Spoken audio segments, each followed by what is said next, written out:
Jadi dia lihat di CCTV dirinya sendiri berdiri di sana.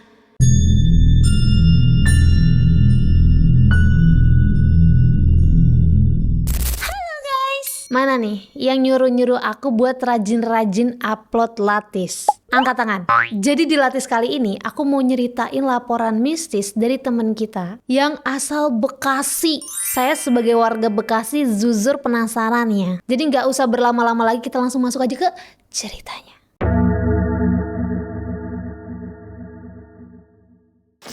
Ini laporan mistis dari teman kita yang namanya Akil. Waktu itu Akil ini baru lulus SMA dan dia mutusin buat langsung nyari kerja aja. Waktu itu Akil katanya tuh cukup kesusahan gitu ya buat nyari kerja. Sampai akhirnya dia dapat info dari temennya nih, lowongan kerja jadi admin ekspedisi.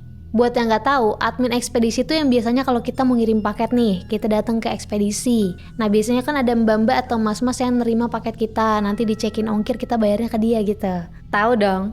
Ngirimlah nih si Akil lamaran kerja ke sana. Dan gak lama dia masukin lamaran kerja, dia dihubungin kalau dia diterima. Mantap. Langsung. Tempat kerjanya Akil kerja ini ternyata gak jauh nih dari rumahnya si Akil. Paling dari rumah ke tempat kerjanya ya 10-15 menit lah. Hari pertama Akil kerja, Akil ketemu nih sama satu orang yang namanya Mas Akbar. Dijelasin tuh nanti dia kerjanya gimana. Di situ juga Mas Akbar nih nyeritain kalau ternyata si Mas Akbar ini yang buka kemitraan ekspedisi itu. Jadi sebelumnya cuma Mas Akbar doang tuh yang ngurusin sendiri. Tapi karena makin rame nih, dia cari orang lah yang bisa bantuin dia. Di situ juga dijelasin kalau Akil nih harus udah ada di ruko di jam 9 pagi. Pokoknya jam 9 ini udah buka gitu. Dan Akil kelar kerja itu di jam 4 sore. Jadi boleh pulang jam 4. Sebenarnya ekspedisinya buka sampai malam, cuma kerjanya si Akil sampai jam 4 doang. Jadi pas malam ya Mas Akbar sendiri yang jaga.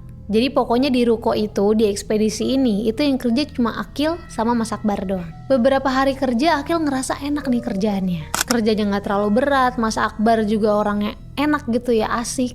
Sampai suatu hari Mas Akbar tuh ngomong gini, Akil nanti kalau pulang bareng ya sore. Akil di situ jawab nih, oh iya Mas, emang kenapa ya Mas? Nah Mas Akbar ini cuma jawab gak apa-apa gitu. Udah tuh kan, sampai seterusnya ini ruko jadinya tutup sampai jam 4 doang, malam udah gak buka. Ya Akil sih gak mikir apa-apa ya. Sampai pas itu Akil ini dicat sama Mas Akbar kalau mertuanya ini meninggal dunia dan Mas Akbar yang gak bisa datang ke ruko gitu. Jadi Akil harus kerja sendiri di ruko. Nah katanya kurang lebih tuh 3 hari Mas Akbar gak bisa datang ke ruko. Jadi Akil selama 3 hari dia kerja sendirian. Terserah deh Kil mau tutup jam berapa, nanti saya tambahin pokoknya. Gitu. Ya udah, jagalah nih si Akil kan kayak biasa. Dan katanya pas itu juga rame. Kayak biasa, emang rame dia. Sampai sekitaran jam 5 si Akil belum tutup nih. Di situ si Akil nih emang niat mau tutup malam. Karena katanya lumayan, kan dia dapat tambahan juga tuh kan. Terus itu juga katanya lumayan di ruko tuh ada wifi-nya. Aji mumpung kata gue Makil. Nah pas maghrib ini kan gak ada orang yang datang. Akil beberes lah, naruh barang-barang paket itu ke gudang belakang. Jadi di gudang belakang itu kayak rak-rak gitu lah. Pas si Akil lagi ke gudang nih ngerapiin barang, Akil nih denger nih di depan kok ada suara keyboardnya dia. Dan itu katanya suaranya jelas banget, cukup lama. Dia sempat mikir wah ada orang masuk nih. Si Akil langsung buru-buru tuh ke depan buat ngecek kan. Tapi pas dia lihat di depan itu nggak ada siapa-siapa. Di situ si Akil panik, dia langsung ngecek uang, barang-barang berharga kayak handphone dia, printer, komputer, langsung dia cek-cekin semuanya. Tapi semuanya aman, gak ada yang hilang. Di situ Akil ngechat Mas Akbar nih. Dia ngabarin tadi ada kayak gini, dia takutnya ada orang jahat masuk. Tapi saya cek sih nggak ada apa-apa gitu-gitulah. Tapi pas si Akil ini cerita nih ngechat Mas Akbar, balasannya Mas Akbar tuh gini, udah Kil, tutup aja, besok lagi. Oh ya udah tuh, Akil tutup, pulang dia. Besoknya kayak biasa, Akil berangkat kerja, jaga dari pagi jam 9. Dan di situ Akil emang udah rencana nih buat tutup malam lagi. Katanya sih emang lumayan ini kalau malam ada aja 1-2 orang yang datang. Dan karena kalau malam ini gak terlalu banyak orang yang datang nih, si Akil nih bisa nyambi main game gitu kan, ada wifi lumayan. Si Akil bener-bener kata gue mah. Udah tuh kayak biasa, maghrib-maghrib Akil nih naruh barang-barang paket itu ke gudang belakang. Pas dia lagi di gudang, dia denger lagi ada suara keyboardnya dia di depan tuh. Bahkan sekarang itu kedengeran kayak print-printannya tuh kayak ngeprint sesuatu. Di situ Akil buru-buru lagi nih buat ngecek ke depan. Tapi pas dia cek ke depan, iya beneran gak ada apa-apa lagi sama kayak kemarin. Tapi di situ Akil milih buat nggak cerita ke Mas Akbar.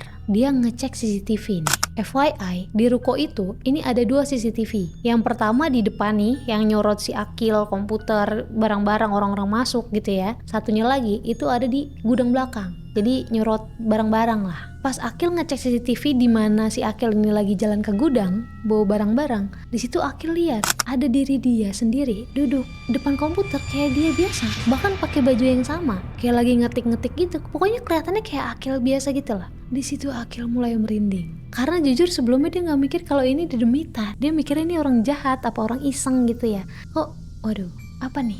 Nah pas si Akil lagi ngecek CCTV ini, dia lagi lihat di layar komputer nih, tiba-tiba Akil denger nih ada suara benda jatuh di gudang belakang. Tapi si Akil nggak berani ngecek langsung karena kan dia udah aduh gitu ya. Jadi dia ngecek lah di CCTV langsung nih. Pas dia lihat di CCTV itu dia lihat diri dia sendiri berdiri di pojok gudang, diem aja gitu. Pas Akil lihat itu, Akil refleks dong nengok ke arah gudang. Pas Akil nengok ke arah gudang, dia lihat ada sesuatu itu kayak ngintip dia kayak gini. Katanya matanya cuma segaris dan mulutnya kebuka lebar. Terus Akil dengar tuh ada suara kayak di situ Akil langsung lari, bener-bener langsung lari. Dia keluar dari ruko, nggak matiin komputer, nggak matiin lampu, nggak nutup ruko, semua barang ada tinggal handphone, tasnya dia, kunci motor, tinggal dia lari, pokoknya menyelamatkan diri dulu keluar ruko. Dia lari nggak jauh sampai ada tukang pecel lele yang biasa dia beli. Dia berhenti di situ, dia nyeritain nih ke bapak-bapak yang jual pecel lele itu. Sambil cerita dia menggebu-gebu gitu ya, dia ngos-ngosan, dia ketakutan, keringat dingin. Dikasih minum lah nih sama bapak-bapak penjual pecel lele itu. Habis udah agak tenangan, si Akil minta ditemenin sama bapak-bapak pecel lele buat ngambil handphone, nutup ruko, sama ya dia mau pulang gitu kan, motornya di sono. Akhirnya dianterin lah nih sama bapak-bapak pecel lele itu. Terus habis itu ya udah Akil pulang ke rumah. Besoknya Akil sakit, demam tinggi banget, dia sampai kejang-kejang katanya, saking tingginya dia demam. Nah di situ orang tuanya Akil nih yang hubungin Mas Akbar kalau si Akil nih sakit, nggak bisa berangkat kerja. Nah besoknya lagi berarti lusanya ya, Mas Akbar ini datang nih ke rumahnya si Akil, ngejenguk gitulah bawa buah. Di situ Akil kaget nih ngeliat ada Mas Akbar datang kan. Si Akil minta maaf nggak bisa berangkat kerja. Saya niatnya besok udah mau berangkat lagi nih Mas gitu. Di situ dia juga cerita nih apa yang dia alami di ruko, kejadian yang kemarin. Tapi di situ Mas Akbar nggak kaget. Dia kayak saya juga ngalamin Kil. Gitu. Jadi katanya sebelum si Mas Akbar ini ngajak si Akil buat pulang bareng nih ya di jam pas sore udah nggak buka sampai malam, itu katanya sebelumnya Mas Akbar itu ngalamin hal serupa. Dimana pas Mas Akbar ini lagi buka sampai malam, dia tuh dengar kayak ada suara-suara di gudang.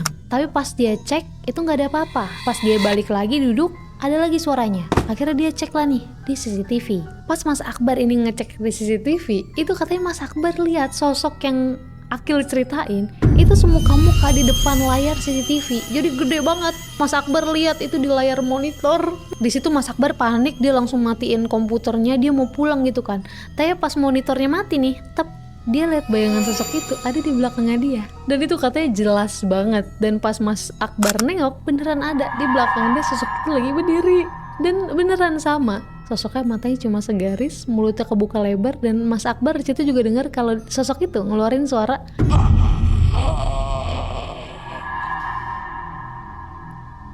merinding ya. Tapi Mas Akbar milih buat nggak cerita ke Akil itu biar si Akil tuh nggak takut, biar dia ya betah gitu kerja di situ. Karena ini ruko juga katanya udah disewa beberapa tahun gitu, jadi kan kayak ada gimana nih ya. Habis cerita-cerita, Mas Akbar juga bilang nih ke Akil buat tolong Akil jangan resign, temenin saya kerja di situ. Dan Akil juga cerita kalau sebenarnya saya emang nggak ada pikiran buat resign Mas. Kayak ya udah aja, namanya tempat pasti di mana-mana kan ada penunggunya gitu. Jadi ya udah si Akil tetap kerja di situ sama Mas Akbar. Nah kata Akil, sosok itu nih emang sering jahil gitu katanya. Paling parah itu sosok itu kayak menyerupai Akil itu sampai nerima paket. Jadi kayak gantiin Akil gitu. Sosoknya ya Akil. Penampakan seremnya nih, wujud-wujud seremnya itu katanya mah ada aja. Tapi biasanya itu tuh di jam 6 ke atas. Jam-jam malam gitulah. Kalau pagi ke sore mah aman-aman aja, nggak ada apa-apa. Jadi jarang banget tuh ruko buka sampai malam, paling sampai sore dong udah tutup. Buka sampai malamnya tuh kalau lagi rame, kayak misalnya hari-hari besar gitu ya. Kalau lagi hari-hari biasa katanya mah enggak, bukanya sampai sore doang. Segitu aja guys cerita dari Akil. Terima kasih Akil dan terima kasih juga yang udah nontonin video ini dari awal sampai akhir. Jangan lupa buat like, komen, dan share video ini. Dan jangan lupa juga buat share dan nyalain loncengnya biar gak ketinggalin video kita selanjutnya. See you the next video guys. Bye bye.